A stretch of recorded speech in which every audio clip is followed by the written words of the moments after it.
Dalawang magkapatid na operator ng heavy equipment ang nasugatan matapos makuryente sa isang aksidente habang nagbababa ng semento sa barangay Napacu Grande, Reyna Mercedes pasado alas 2 ng hapon nitong ikalawan ng Enero. Kinilala sina Gerald Pablo, 35 years old, residente ng Guyabal, Cauayan City, at Gary Pablo, 37 years old, residente ng Lawag City, Ilocos Norte. Pareho silang driver at operator ng isang Isuzu Elf truck na may boom crane.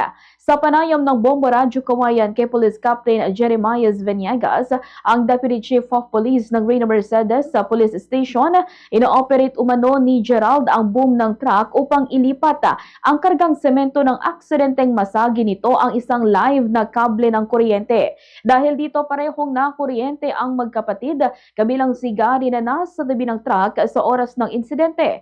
Nagkaroon ng mga pinsala at pagkalapnos o burn injuries sa kanilang katawan ang dalawang biktima.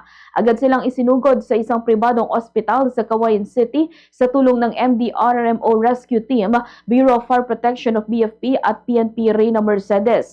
Ayon sa pinakahuling update, nasa maayos at stable na kondisyon ng magkapatid at isa sa ilalim sa minor medical procedures kaugnay sa kanilang mga pinsala.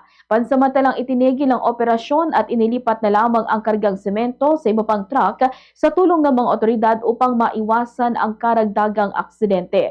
Ganito ang bahagi ng pahayag ni Police Captain Jeremiah Venegas. Ng truck at nagbababa po sila ng semento kargada na gamit yung boom ng truck. Pero nung operate yung boom, nasagi yung kawad po ng kuryente, kaya nagkaroon po ng kuryente, matama na kuryente po silang dalawa na sabay. So nagkaroon po sila ng injury at agad-agad naman po na tinakbo sa hospital ng ating mga taga-rescue. Reyna Mercedes, katuwang po dito ang PNP at ang BFP po.